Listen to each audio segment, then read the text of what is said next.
Welcome to Just Talking About Jesus. I'm Jan Johnson, a seasoned believer who loves relationships and, just talking about Jesus. Welcome, my friends, to episode 44 of Just Talking About Jesus. Last week, we heard from Bambi Lynn Mikowski, who's a woman who has navigated the highs and lows of abuse and acceptance of her name, which often brought her shame. When she confronted God about it, He led her into a deeper understanding of her identity and self-worth. If you missed it, you should listen to her powerful testimony of faith, redemption, and courage. It'll lift you up. Are you in the midst of a divine detour? Maybe you're just going along with life and unexpectedly there's a detour in your journey, one that completely changes your life, one that leads you to a but God moment where after the initial shock, you realize that God is right there with you, taking your hand and walking with you step by step. My guest today is Lori Ann Wood. She is a heart failure survivor and award-winning essayist whose work has appeared on numerous websites, anthologies, and magazines. In this episode, Lori Ann Wood discusses her unexpected journey with heart disease and its impact on her faith. She shares how her lifelong Christian beliefs were challenged and deepened through her health crisis, leading her to write a book that resonates with others facing life's detours. Her journey from teaching accounting to writing Christian nonfiction highlights a newfound urgency to use her time meaningfully. She hopes that her journey would enrich and enlighten those whose journeys have faced detours. They didn't expect I would leave the hospital with the heart functioning at that low. And after a couple of weeks, I did leave the hospital, but they sent me home with a hospice binder.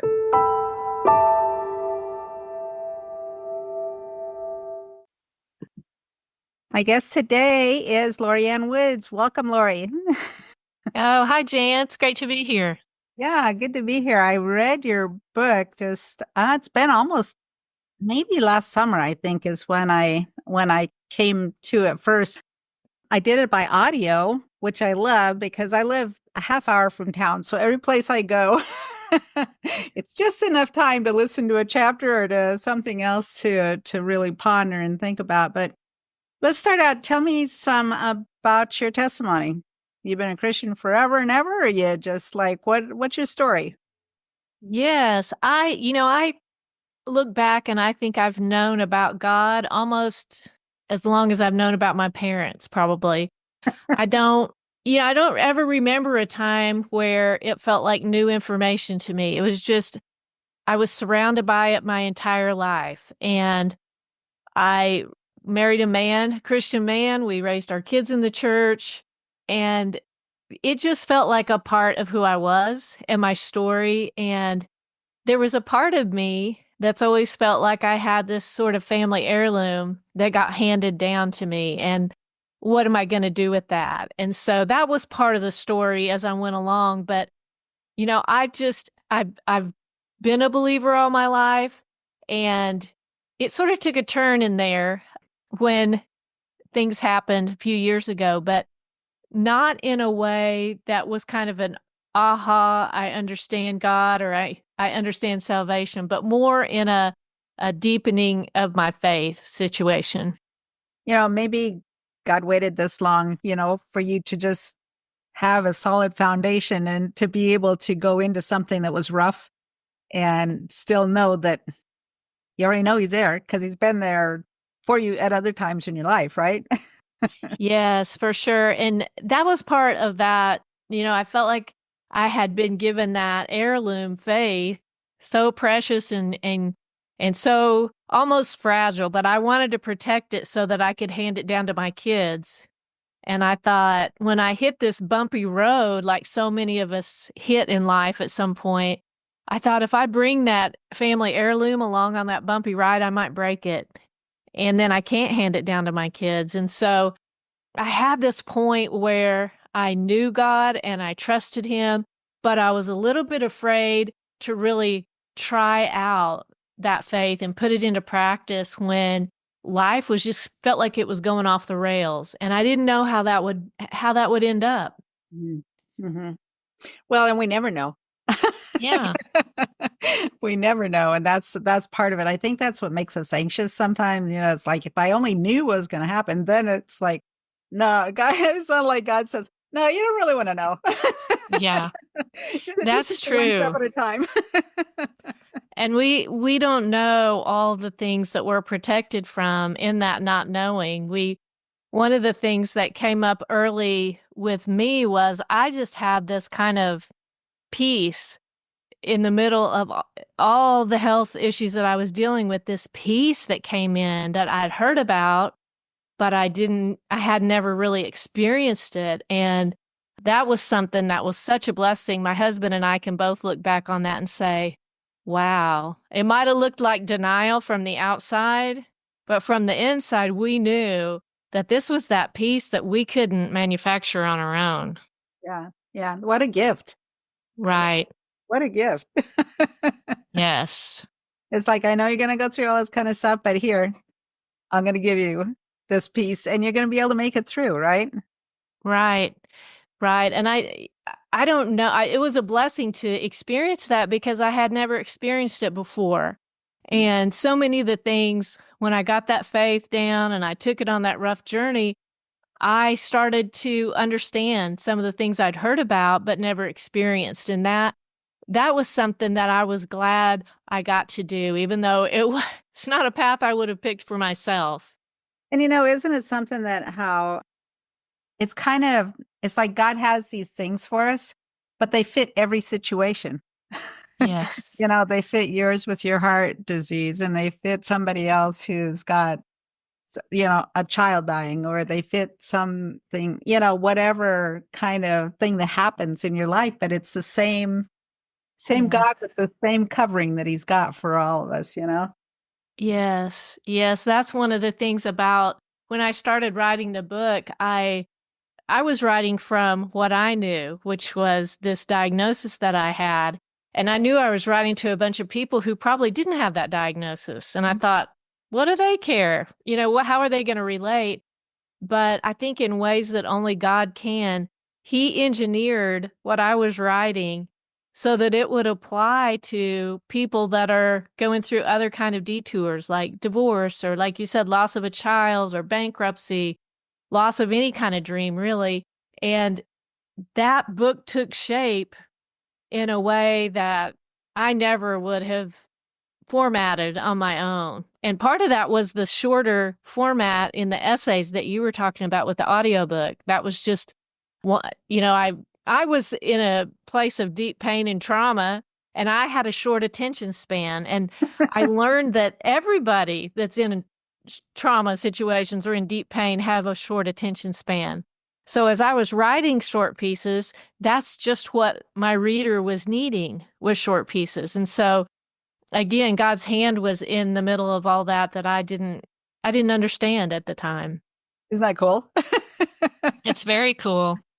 I suppose that you've had people respond or comment to you about the situation where certain things have touched them, that you have written about. But Yes.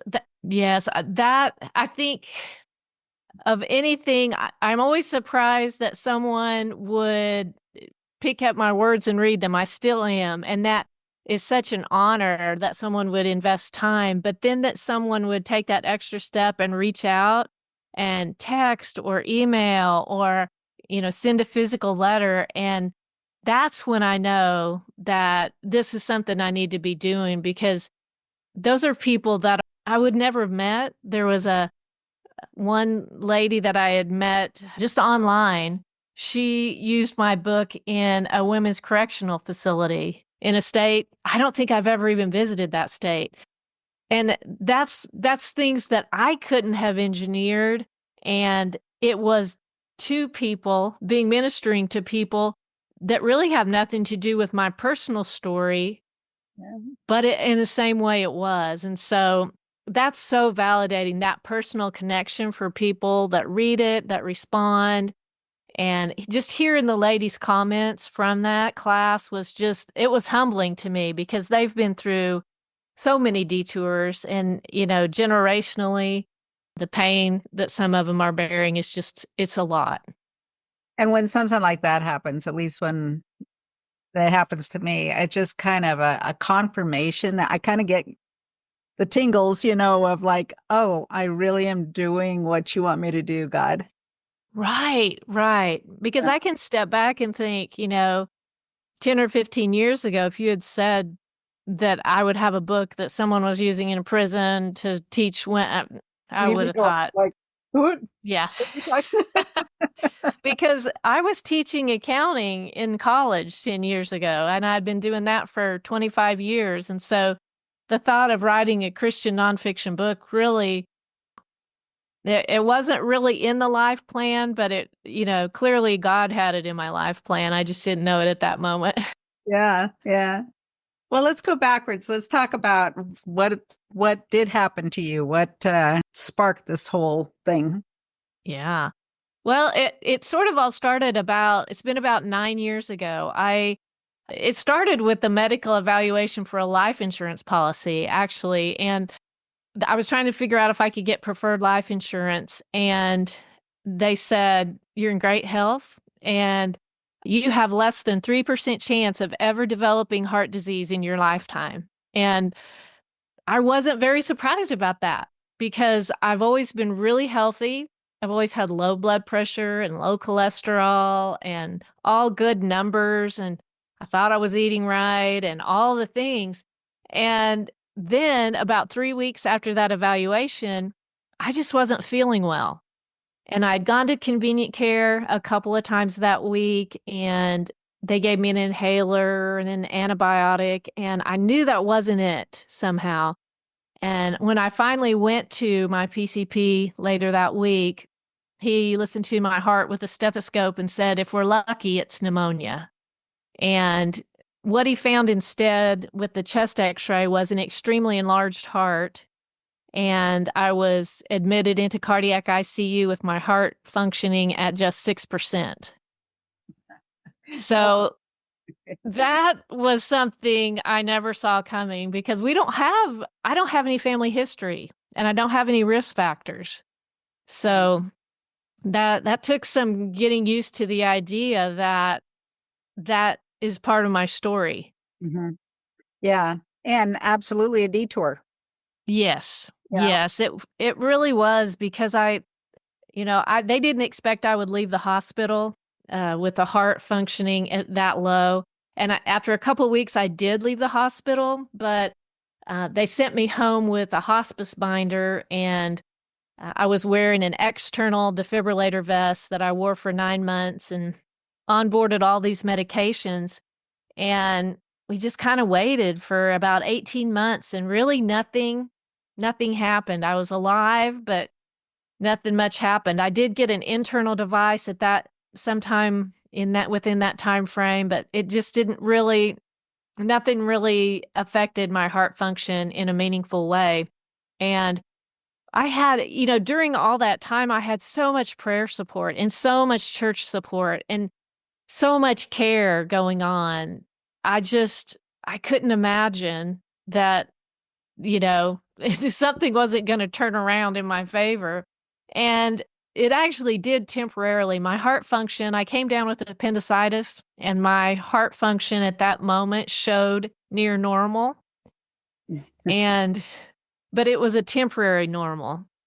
And they took my appendix out and I survived. But since then, my heart function has decreased and I'm back around 20%. But, the more I learn about heart failure and what it is, it's really a chronic progressive disease. And so they don't really know what happened to my heart. I don't have any genetic issues and I don't have any risk factors, but they suspect that maybe a virus attacked my heart at some point in my life. And, once you're diagnosed with that, if mine was pretty far advanced. So if you catch it early, you have a better outcome. But mine was pretty far advanced. So really, it only goes in one direction. And even though I had that spike up to get my appendix out, as my friend told me, God intervened and made my heart normal so I could get my appendix out. my overall direction is still down with my heart function, but I do really well with my 20%. And God has been gracious in giving me opportunities and energy. And I just structure my days around a much shorter time frame.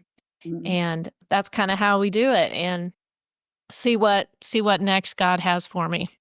Has it changed your perspective of, I guess, the value of life and where you're going and protecting your time, or, maybe your visions of things that you want to get done or whatever? Yeah, for sure. I mean, I think there's an urgency of the things that I think are important. And I think before I had ideas of what I would do one day, but there just wasn't that urgency. And, I don't know. I know none of us know how much time we have, but I've kind of got this clock ticking, and I know that there's some things I want to get done. Since I had this diagnosis, and honestly, doctors were saying originally, the real optimistic ones were saying 5 years. And then the more realistic ones were saying, you better plan on 6 months. And that was 9 years ago. But since then, I've seen my children graduate from high school. One of my children got married. I have a grandchild. I have a second one on the way. And none of that was, and this book was born as well. And none of that was expected. And so all those are just blessings that have come about. And I think I've learned to just really recognize those things when they pop up more than I did before, more than just like, oh, that's part of life, but like, that's a blessing. That's something that I didn't deserve, that I didn't expect, that I just got. And so it's a little bit of a subtle shift, but definitely a shift. Not just a gift to you, but to your family. I got my mom to be here. My mom was still here. She got to see my kids, and she gets to, participate in that and see my graduation, those kind of things. So, it's about more than, just you. It's how it affects people in your life as well, For sure. Great that is. Tell us about the cover of your book. Well, the cover of my book is kind of a funny story. I'm traditionally published, so I didn't get to pick the cover. But the cover turned out to be so perfect for what was inside the book, because if you can see it here, it is it's a path. There's a path that it's not a great road. It's not paved. It's kind of bumpy, and it's probably gets ruts on it when it rains, and it's easy to slip off into the ditch and all of that. But one thing I love about it is you don't really see where you're going. You're going somewhere, but there's a turn in there. You don't know where you're going, and you sure don't see the end of the road, but you're on this path. And the other thing I like about it is several of the stories, maybe most, are set from my childhood. And I grew up in rural South Central Kansas, which is a big wheat producer. And this looks exactly like, we were there in May after the book was published. And I was just like amazed at how those roads where I grew up look exactly like the book cover, which my publisher couldn't have known that. Yeah. And there it was. And I took pictures on my phone. I'd be like side by side, they look exactly alike. But another cool thing is I later learned that the image is actually artwork from Ukraine. Oh. And anybody that grew up in Kansas knows that, well, in my day anyway, knows that Kansas is called the breadbasket of the world. And Ukraine is also called the breadbasket of the world. So that was a cool tie-in as well. And I just felt like that was another part that God had engineered and directed. And the other part of it was I really wanted the book to appeal to men and women. And so I didn't want it to be too feminine. And I didn't have any say over the font or anything like that. But they made it so that it would appeal to men and women. And that was something that has proven to be a really good outreach because there's not a lot of books like that are written for men. Yeah. Yeah, that's true. I think that is true. Uh-huh. So talk about the format of your book. Yes, well, we touched on it earlier, but there's actually 40 essays, and all the essays are somewhere around 1,000 to 1,200 words, and you can easily listen to them in 15 minutes. You can read them 15 minutes, and they are designed to be sort of standalone essays so that you can go to the table of contents, and if there's one that seems to speak to you, you can flip over to that one, and they all have their own individual story and they all wrap up. Now, when I say they wrap up, that doesn't mean that I answer all the faith questions in there, but I do, I think, in each one try to direct the reader back to God's goodness and his faithfulness and his trustworthiness. So trying to just validate that if you get off on one of these roads, like was on this cover, one of those bumpy, dusty roads that you don't want to be on, you're going to have some questions. And it's okay to ask those questions.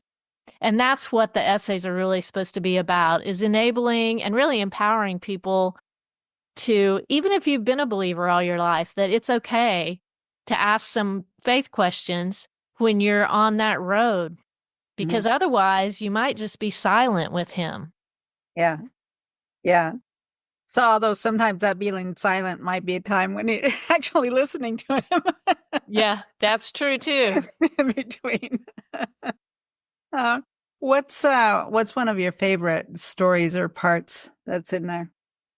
I think maybe one of the essays maybe one of them that I've gotten the most reader response from is Learning to Lament. And that is an essay that talks about how we're sort of afraid to lament because it feels a little bit like you're complaining or you're have a weak faith or you're not being joyful.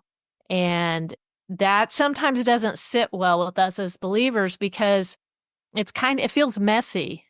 But there's this, we know about God, but we also hurt. And how do we reconcile that? And so that particular essay has touched a lot of people because it really explains the worshipful aspect of being able to lament, and laments all over scripture. And it's not something that we need to feel bad about or feel ashamed about or feel like our faith is weak. In fact, sometimes lamenting is the best thing you can do for your faith.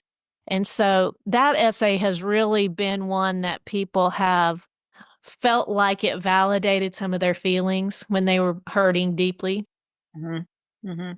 Well, and why would we have Lamentations or have all of those Psalms in there if that wasn't like okay, Exactly. or that we had those role models in the Bible to go from, it's a normal thing to do that. Yes. And to shy away from, it's hard to Right. know when you're in the middle of things to really know, and things that are new to you, experiences that you don't really know how. It's not a path you've gone down before, particularly. And it's like, well, how do I really do this? And especially when it's a long-term thing, you know? Yeah. Yes. Long-term chronic and you're not feeling well and you don't know what's going to happen next. And you, Yes. you know. Yes. I totally agree with that. And I think one of the mistakes that I made originally was that I didn't understand how faithful lamenting could be. And so rather than lament, I just I was quiet because I felt like my faith wasn't lining up with my life. I believed this, but this is what I was living. And that silent period was when I wasn't talking to God, when I wasn't getting that vase down and using that faith. That's when I really ran the risk of walking away from God and not coming back at all. But when I started to ask the questions, even though I didn't really know at that time what lament the word meant, maybe, and I didn't really understand the process or any of the particulars. When I was just talking to God and being honest, that was my tether to him in those really dark days. And I just would encourage anybody that feels like, I don't know what to say, I'm sort of mad at God, I'm sort of disappointed in him, that sometimes all you can do is just keep talking to him. And it won't be just right. And it won't be exactly what you want to say. But the worst thing you can do is just slam your bedroom door and keep him out. Yeah. Yeah. Because he wants us to draw near. Would you be willing to read that essay? This is in the first section of the book, which is where we talk about the first big life question. And that is this life all there is? And that's what I call a question of worry. It was an ordinary Tuesday. As I slipped into the choir room ahead of the bell, I remember seeing her older brother pacing outside the school office, waiting for her to be released from class. My childhood friend's mother had died after a long illness when we were seniors in high school. I knew her mother was sick, but my world was spinning in a regular orbit, so I had never mentioned it. For years, I pretended not to notice her mother's decline when I spent the night enjoying her dad's culinary expertise, when I hung out in their upstairs TV room after school, or when I tagged along on their family vacations. When I heard the news of her mother's passing, I didn't go to my friend's familiar house to console her. Her pain was something I couldn't understand and didn't want to see up close. Truth is, I felt a new kind of fearful sadness of my own that I didn't know how to express, so I ignored it. I attended the funeral, but pretty much expected everything to be back to baseline soon afterward. I'm not sure I ever talked about her mother's death to anyone, especially God, who had apparently dropped the ball. My friend and I tried to continue our normal teenage lives. Later that year, we graduated and went our separate ways. Before Facebook, and at the height of long-distance charges, we drifted apart. I put my God and my friend in a box marked high school and didn't take either one out for years. I often wonder if it really was distance and decisions that came between us. I wonder how my relationship with God and my friend might have been different if I had expressed the unfamiliar disappointment, anger, disillusionment, fear. Many of us eventually begin hurting in unexpected ways too, and most of us never articulate it. So hard as we might try to hold it together, grief seeps out in small drips and large downpours. It catches us off guard and spills over onto unsuspecting family members, supportive friends, and concerned coworkers. God understands, and He wants us to talk about it. He wants us to lament. Lament is a passionate expression of grief or sorrow. It's more than just feeling the heartache. It's openly admitting to God the intense, confusing pain. As humans, we suffer, but only as believers do we lament. And it's uniquely difficult because of the closeness of our God. We know His promises and we know Him, yet we live here in a world of sorrows, just as all His followers live after the ascension and before His return. We live between promises. And so with feet in both worlds, a lament feels messy. We believe, but we hurt. We know, but we question. Russ Ramsey, in his book Struck, describes lament as a complaint bound to faith, confusion bound to trust, petition bound to allegiance. For the believer, grief seldom stands alone. It takes on a deeper dimension. A harsh reality hurts more coming from someone we love and trust. In lament, betrayal mixes in with the grief. From my journal, the first year of my disease. 9 months into this heart failure journey, I'm wondering when God is going to step in. I'm giving Him all the glory for holding this thing together so far. I know I should have never lived this long in my condition, but now it seems like a logical next step with me on so many prayer lists to heal me and be done with it. I've learned to rely on Him, and now it's time to display His love and power. But we're getting nowhere. No measurable improvement despite all the meds and all the interventions. When I vowed to never need the internal defibrillator, I was sure I was just claiming an early victory for God. Now it's scheduled to happen. I don't get it. Why not heal me, God? Why not demonstrate your majesty? Why not move while people are watching? My healing after thousands of prayers and tons of faithful surrender seems to make perfect sense. I'm starting to feel duped or deserted, not sure which. Both David, the man after God's own heart, and Jesus, the man who embodied God's own heart, were familiar with laments.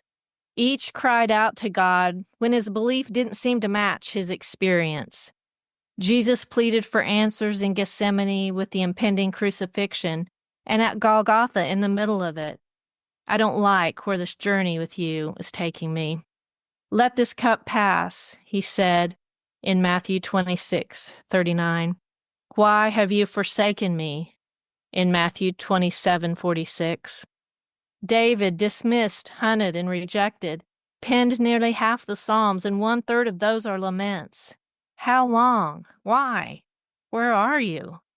God's followers feel it in world problems, individual health crises, wayward children, lost jobs. Expressing our pain can sometimes feel disloyal, like we're giving up on God's ultimate goodness, or maybe more like He's giving up on us. But God intended it for something much more. Lament shows belief like few other expressions can. In fact, it may be one of the truest forms of praise.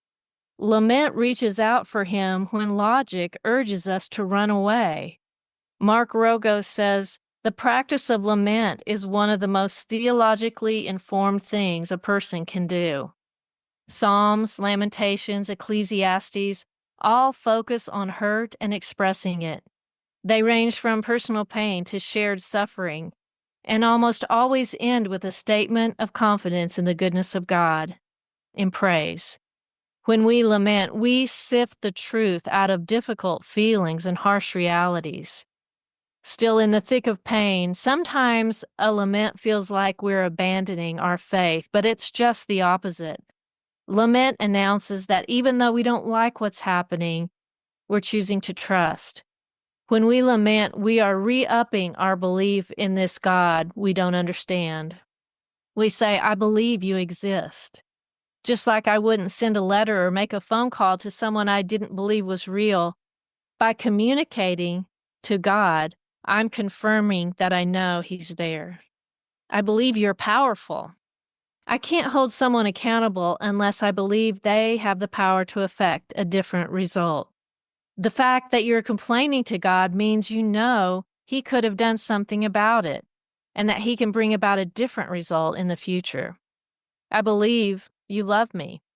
By sharing your deepest personal feelings with God, you affirm that He's a caring listener. Otherwise, you'd keep the thoughts to yourself. You hurt because you know He loves you, and you can't humanly reconcile that love with your current reality.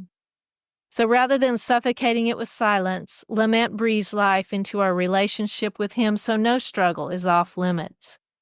Passionate communication creates room for God, especially in our heartbreak. When we can be honest with our deepest pain, we allow Him in. William Arnott writes, when I weep, Christ enters by the openings which grief has made into my heart and gently makes it all His own. Now, years voicing the harsh why not has brought me to a place of faith I wouldn't have found in a quickly restored life. He gradually dug deep enough into my heart for me to learn this freeing reality. He is in control, and my short-sighted requests are not. I'm finally leaning into that trust with commitment and even relief. Whatever you're lamenting today, and we're all passionately grieving something in this remodeled world, Don't be afraid to bring God into it. One day, when we've walked further on the sidewalk, we'll realize even the losses were meant for more than we know. When I found myself in unfamiliar pain over my heart diagnosis, I shared my questions and complaints about God online. My high school friend sent several messages of support.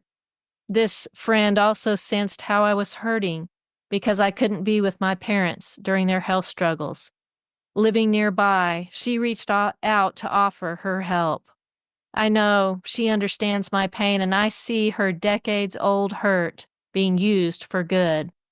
I just wish I'd learned to lament all those years ago when my friend and my faith both needed it. Oh, thank you so much. Yeah, that is wonderful. Well, friends, this is Lori-Ann Wood's book, Divine Detour. Where can people reach you? Well, I am Lori-Ann Wood on all the social channels, and I also at loriannwood.com. You can read the first chapter free under the books tab there to see if you'd like to pick up a copy. Yeah. Thank you so much. This is just a delight, and it's just been really fun to see you. Thank you, Jan. Thanks for having me. You bet.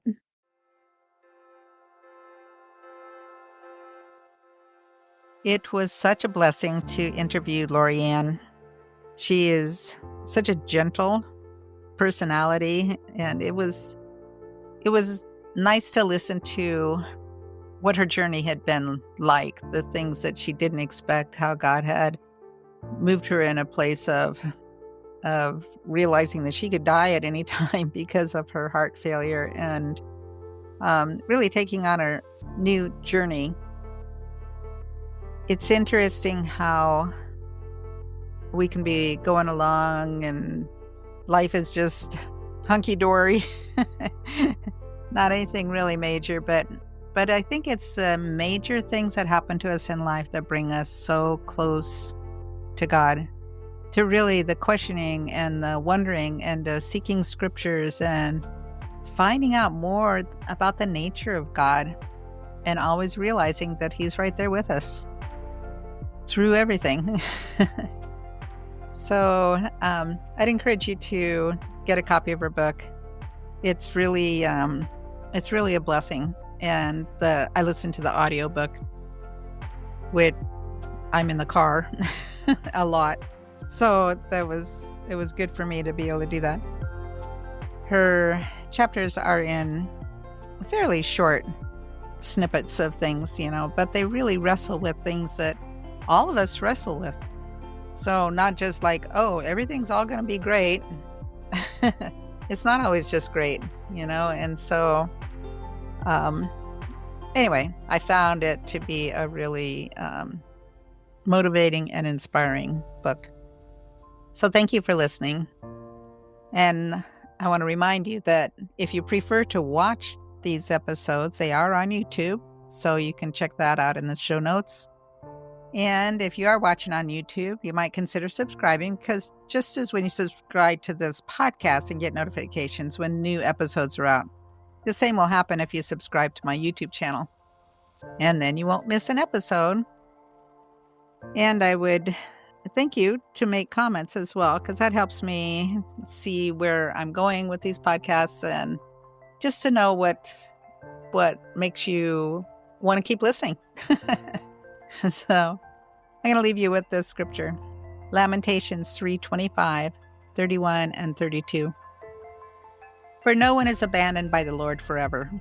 Though He brings grief, He also shows compassion because of the greatness of His unfailing love. The Lord is good to those who depend on Him, to those who search for Him. Blessings, my friend. I look forward to joining you again next week.